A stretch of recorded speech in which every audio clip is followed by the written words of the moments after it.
Thanks again, everyone, for having us and kind of coming.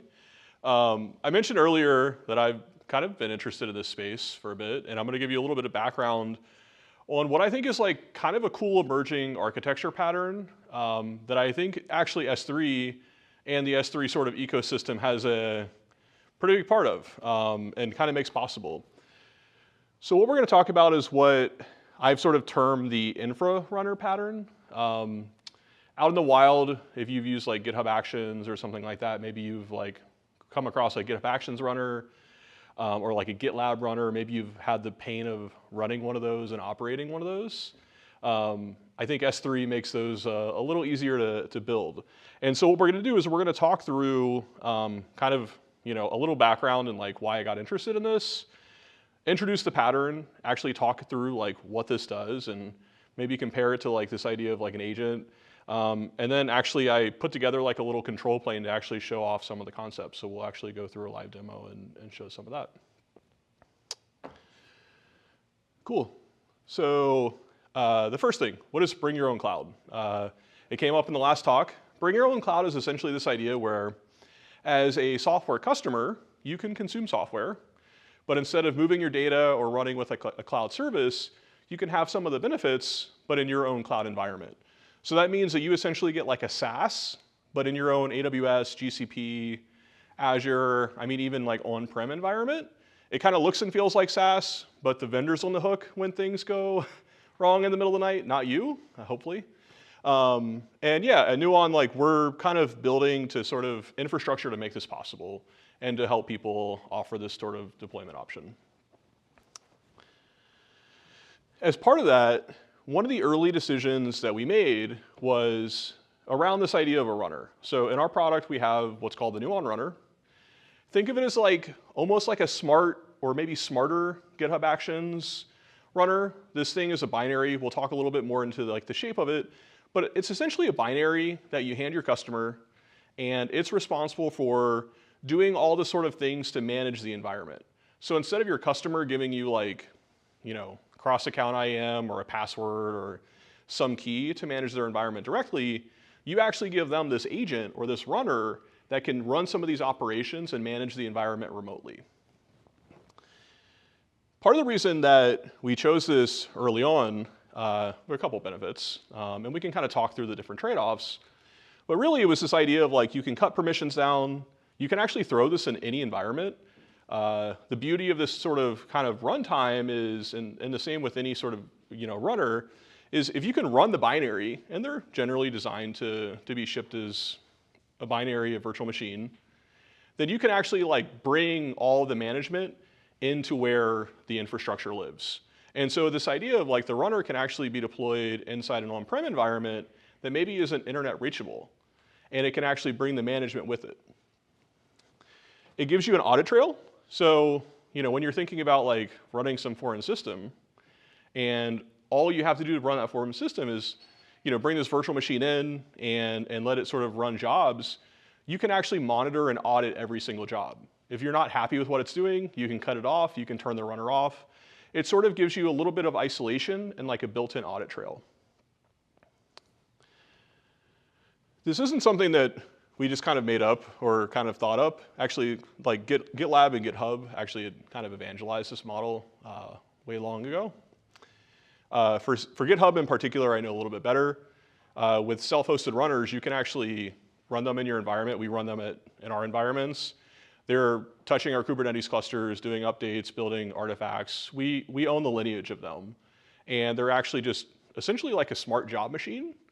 They listen to jobs, or listen for jobs from the control plane, they execute them, there's a nice audit view, and then they send the output of those jobs back.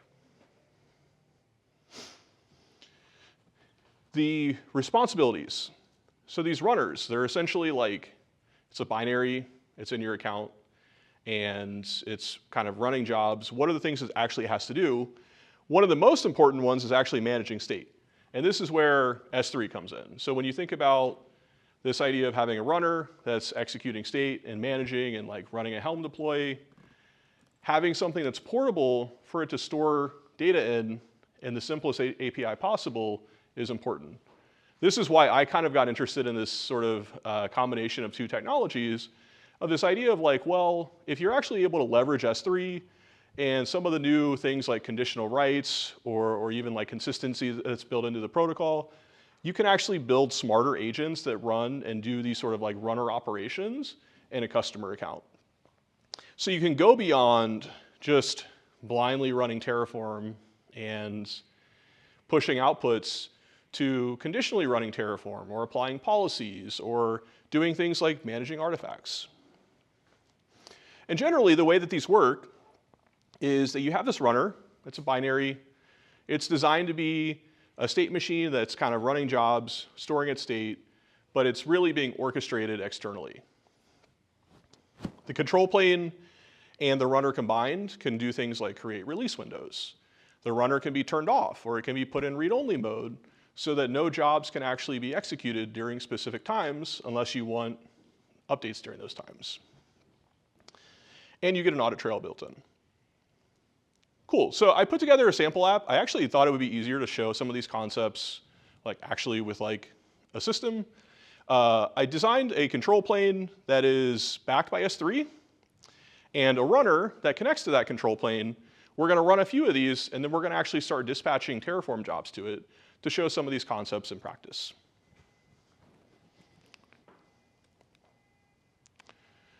So this is my Infra Runner control plane. You can see that we have two runners online right now. I'm gonna go into the graph view. This is essentially a way, and if you think about like designing like an infrastructure platform, or let's say you're offering, bring your own cloud, or a CD platform or a CI platform, and you have this runner architecture, you have lots of runners that are connected to your control plane. So you have to think through like, how do I know a runner is alive? Is it listening for jobs? How do I know it's healthy? So you start to solve some of these problems. And this control plane actually just gives you, it's very simple, a very small view of whether something's online or not. So now let's look at one of our runners. This is all running locally. There's no actual database backing this. Both the control plane and the runner are backed by S3 using Tigris. And all the operations are going through there. So this is a live runner. It currently is online. It's been adopted, meaning that the runner binary was spun up, and then our control plane accepted it. Let's go ahead and trigger a job. We're gonna tell this lively Phoenix runner to run some Terraform, and we're gonna sort of demonstrate how the state lives with the runner versus immediately going back to our control plane. Why do we care about that? Well, in this runner architecture model, maybe your runner is actually in a customer's on-prem environment, or it's in their VPC with no network connectivity. It needs to store its state locally and manage and run jobs, and then it has to be able to check in later. So we're gonna go ahead and use our runner. I'm mixing agent and runner here, Freudian slip, but yeah, so we're gonna use this repository, has some Terraform code. It's pretty simple, it's just creating some null resources. And we don't need to set any environment variables. And we're gonna queue this job up. And so what this is doing is it's essentially telling our control plane to say, hey, for one of your connected runners, go ahead and give this job to it and tell it to run it, and then tell us that it succeeded or not. So now, let's go back and let's look at our lively Phoenix runner. If we refresh this, we see that our job ran. Now if we go in here and we look at the job in particular, the job detail, we're actually gonna see some output. There was like a Terraform in it that ran. It ran Terraform apply under the hood. The logs aren't here for some reason. But as a control plane, we now know that one of our connected agents ran a job for us. Let's go back and let's look at the state. So right now, yes, we ran Terraform apply inside this infrastructure runner. We got a status back, but we actually don't have any state yet. And this is really the cool thing about this pattern and why something like S3, and even when I think about like Tigris's like branching or like SlateDB and like, checkpoints, you have this model where you can have these agents or runners that go offline and come back online. Let's go ahead and sync the state. So this is our way of telling the runner as a control plane, hey, send us the state back. The runner can reject this, or it can say, hey, I'm going to come and do this later. And we're going to start to see how this pattern actually lets us do more sophisticated things like release windows or just putting an agent into or runner into read-only mode. If you look here, now we see some of these Terraform resources that we created. Again, it was just creating sort of local files and not real infrastructure. It was just managing the state. But the idea here is like, in a real world environment, this runner could be orchestrating a Helm chart, or it could be spinning up a cluster, or managing a bucket. And it's storing its state locally until we request that it come back online.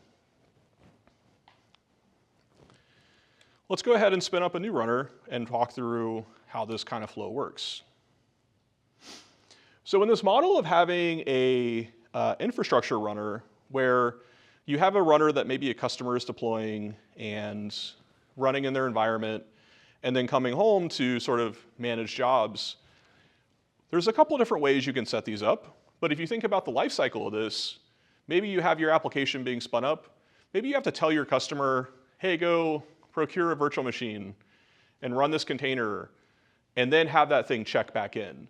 And that's where this idea of having a runner be adopted comes from. So instead of hard coding a token and saying, hey, like use this token into perpetuity, we actually have this idea of like, well, like let the runner come on, let it talk to our control plane, and then let us request or give us the chance to sort of approve or deny it. And we're going to call this adopting, if I can load this. Yep. So now we have our new runner. It was just spun up over here. And you're going to see that it's not adopted. So what that means is this runner is actually online. It's asking for jobs. It's basically saying like, accept me, right? And like mark me as valid. This is a pattern that we see with these types of runners. If you spin up GitHub Actions runners, they have like a token and they're deployed with like an Arc build controller and things like that. But ultimately the control plane is what chooses to send them jobs or not, right? And there's a trust process that has to go in here, because if you're relying on these runners to build artifacts or manage infrastructure, there's sort of a two-sided piece of it, right? As the person who's running the runner, you have to trust that the control plane is sending you information that's valid. It's not telling you to deploy a container image with, some nefarious software.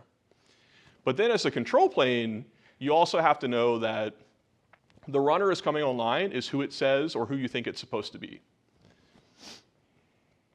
That's where this adoption flow comes in. You can kind of build on this. There could be an adoption key. You could have like, mutual TLS kind of built in here. But really the idea is like the control plane ultimately gets to pick and choose which runners it's working with, and the runners pick and choose if they trust the control plane. From there, we will show some kind of like basic capabilities of this model. So one of the things that's kind of cool is in the control plane runner model, you can actually mark these runners as offline. You can mark them as locked.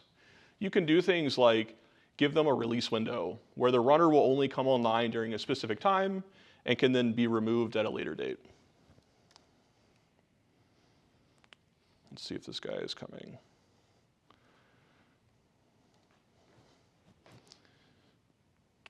Cool. So what I did is I just locked this runner, and you'll see here it has a nice unlock button. But if I send it a job to say sync state, we should actually see this thing status queued. And this is part of this model. With an infrastructure runner, you can actually have the runners go on and offline. You can queue up jobs at an orchestration level at the control plane. And then when that runner comes back online, it can work through that queue. And then from there, you as a customer consuming some software, you can actually say, hey, I'm going to take the runner offline during this time or online to have that release window. And then as a control plane, because all these jobs are just sort of being queued at the runner, you can actually just go about your day, right? You can continue sort of queuing these jobs up. and the runner will basically be responsible for catching itself up.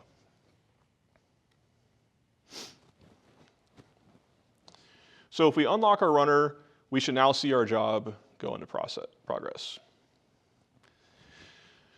We asked it to sync the state, and because there's no state that's been run, we actually don't have anything here. But if we go ahead and create a job, we can actually kind of walk through this, and we can see that it will create some infrastructure and some resources to demonstrate the rest of the workflow.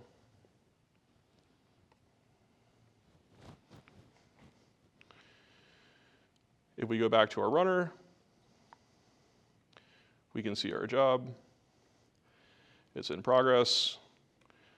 And going and looking at our runner over here, we should see the runner pick it up.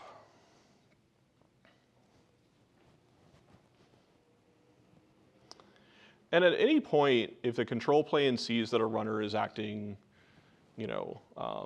maybe not consuming jobs or something like that, it can always be unadopted. It's ultimately like a two-way trust system with a clear audit trail. And I think that's part of the value of this model. It comes with portability, being backed by S3 kind of enables that. But then this sort of like federated sort of model means that both sides can actually opt in or opt out to changes to an environment, or just even sort of time of doing these changes, or even do things like apply policies. At Nuon, we've productionized this model, and our system and platform works around this idea of a runner. And the way that the BYOC model we offer works is your customer basically spins up this runner. They have visibility into the runner. They can lock it down. It can apply policies. They can add or remove permissions to the runner. And then you as a vendor, you're essentially using the runner to request, hey, I want to make this change to your environment. And it's sort of a two-way model where the vendor has to trust that runner, the customer gets to trust the runner, or even turn it off if they don't like it. So, awesome. I think that's most of what I had today. I will go back to my deck. And I think that's it. I put up the blog that actually inspired some of this, and I'll share this after. But yeah, any questions?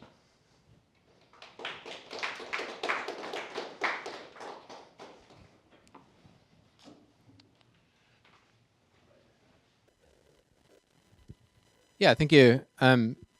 So regarding the trust, I guess, like as I see this bring your own cloud, there's kind of maybe 3 issues. One is how the packaging works, and whether your software is going to be compatible with the environment that the customer is running. And then there's sort of 2 trust issues. Probably the customer doesn't fully trust the vendor, and probably the vendor doesn't fully trust the customer. So if we think about it in those sort of 3 buckets, maybe you could explain just like which parts of that your solution addresses, because you're talking about like trusting the runner, but the runner is not one of the parties, right? The parties are the vendor and the customer. Yeah, so the way that I think about it, and the reason like for the sort of like Infra Runner is it's almost like the thing in the middle that is the most visible to both sides and can become almost the contract. And so the idea there is like the runner is open source, the customer can go kind of inspect what it's doing, but ultimately like it's the thing that's actually like acting on behalf of the vendor, and that's basically responsible for managing and sort of orchestrating jobs and things like that. That doesn't solve all the trust problems. It's a very deep and layered challenge. One of the things that we found actually is that, pretty much the customer is going to be skeptical of everything. There's usually very few blessed systems that they're maybe using already. We see like ClickHouse and Temporal and S3, like some of these like infrastructure primitives. And so leveraging those as a vendor who's offering this helps. But at the same time, like the customer is going to want to essentially do some of the things that the runner enables. They're going to want to put policies in between themselves and any change. They want to have release windows where they can kind of go online or offline and have predictability. And they want to have like some sort of like permissions system in the middle that they can add or remove permissions to easily, and an audit trail. And those things sort of combined in layers are how you start down that path of having the trust. because ultimately you're kind of combining like some customer infra plus like some packages from the vendor plus some automation from the vendor, and there's a lot of risk, right? Like done poorly, like the blast radius of running some form of system in your account is actually probably more than cloud. The sort of thing that, or the fear that these customers might have is like, what if this thing deletes our production database, right? How do we prevent those types of changes? And there's a lot of tools that we know and we might use as like operators of like a cloud system, a SaaS, that you have to sort of port in this way and then almost give the customer like a kill switch. And I didn't put it in writing here, but as I think about it, like part of the reason that we have this model and the runner and why I think it's so interesting is it is a kill switch, right? At any point, the customer can go and shut that virtual machine down, they can cut the permissions from it, and they can basically say, hey, there are no changes no matter what during this time that's not running. Yeah, I think that makes sense. If I could ask like one follow-up, I mean, another kind of question I had is that it seems like a possible alternative approach, or maybe complementary, is to use trusted execution environments in some way. And I'm wondering how you see the role of that kind of approach.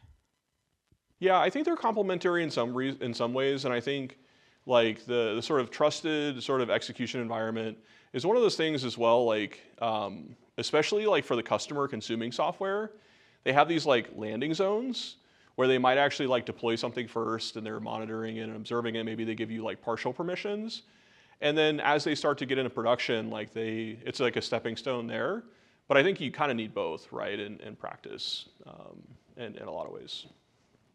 Oh, so Nuon is often used in conjunction with that. Yeah, so like what we see with this sort of model is like, yeah, like we'll have, like a customer might take like a Nuon install, put in a new account or like a landing zone and kind of monitor it there before they like pull it into production. Generally, part of the BYOC model, we would say like production meaning like a separate account that you're treating as production, but yeah. But yeah, anyway, yeah. I was just gonna say, yeah. What I meant was, I mean, when trusted execution, I was thinking about like these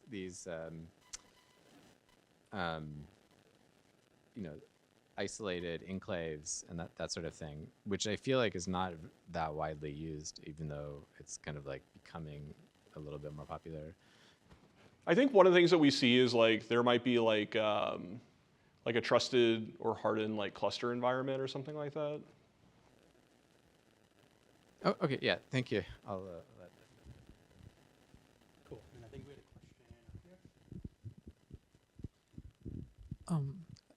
question here. I had a couple of questions. First question is, are there scenarios where you would need multiple runners, let's say for different replicas, and you'd require some coordination? Because in this model, like because most of the responsibility is kind of delegated to the runners, and like coordination kind of becomes harder unless you use S3 as a data store and then you coordinate via that. Like how do you solve those problems? That's my first question. Yeah, totally. What we've seen is that like having one runner per environment is like naturally the easiest. But like what happens if you have like a multi-region application? And I think that's the perfect example where like this runner gives you some of that flexibility where you could actually deploy a runner along each side of those sort of like mini environments. We don't support that today with Nuon. It's something that like we've kind of thought about. We haven't seen a ton of like use for yet, but it's something that we believe this architecture unlocks, even if it's not for BYOC, but for other things. And I think about like a good example is, let's say you're like doing like ARM and AMD builds and different clusters, and you want to have like different caching for your CI system. You could actually have like multiple runners that are actually coordinating, and maybe like a build step doesn't complete until both the AMD and the ARM builds are finished. And that's where like the orchestration comes in. And that's where the control plane value comes from. So like for us, we use temporal in our control plane and we're powering that and having workflows and able to like wait for jobs. And essentially it all kind of revolves back to creating pipelines almost. Got it. That actually relates to my second question because I was thinking of long running runners. And then I was kind of thinking of in the future, can the runner itself be like a watchdog? And I think what I'm trying to say is a durable workflow like temporal can it be on the data plane instead of the control plane doing it? So the runner would be like monitoring it. If it goes down, it stores its states, it recovers. It can also use that to coordinate with another runner resetting on another cloud environment, like things like that. Yeah, and I think that's part of the value of like, and I think for us, like our thinking when we first began was like we wanted our runner to be as simple as possible and essentially be like a dumb execution engine, right? Where there was little state stored in it and it would like phone home. And like part of the reason for that is like we wanted to avoid this state problem and environments that we didn't have a lot of control over. However, as like we've sort of matured it, we've seen that there are opportunities for that where like you could build like a watchdog directly into it, or having even like an agent model where like think of the Datadog agent, but then you have like these sort of elevated permissions or capabilities where like it can then orchestrate and manage an environment or something like that for you. So it's almost like operational and sort of monitoring at the same place, and like, you know, being able to do that from a single agent has a lot of value, especially from like an auditability perspective or a portability perspective as well.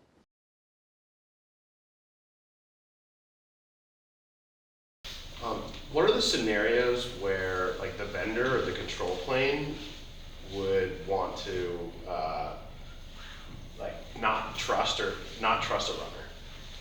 Does that happen often, or like what are the risks a vendor should consider? Yeah, I think the main risk are really like if it's a bad actor, essentially, like, and meaning that like maybe it's trying to mimic an install. And so like one of the things I think about with this model is like, let's say that you spin up a runner and you try to connect to somebody else's like GitHub Actions, or again like run jobs for them. In most cases, you should not have any permissions, but if there was some sort of vulnerability where like, let's say a key was embedded or something, you could potentially publish artifacts or something like that, you know, in a way that like could damage, you know, a package or something. I think it's more of a problem for like the CI/CD model than like the BYOC model, because the BYOC model kind of implies it's inside of a customer environment and only able to sort of modify that environment. It's not actually building artifacts or something like that. Cool. Sounds like that's all the questions. Let's give another big round of applause for Nuon.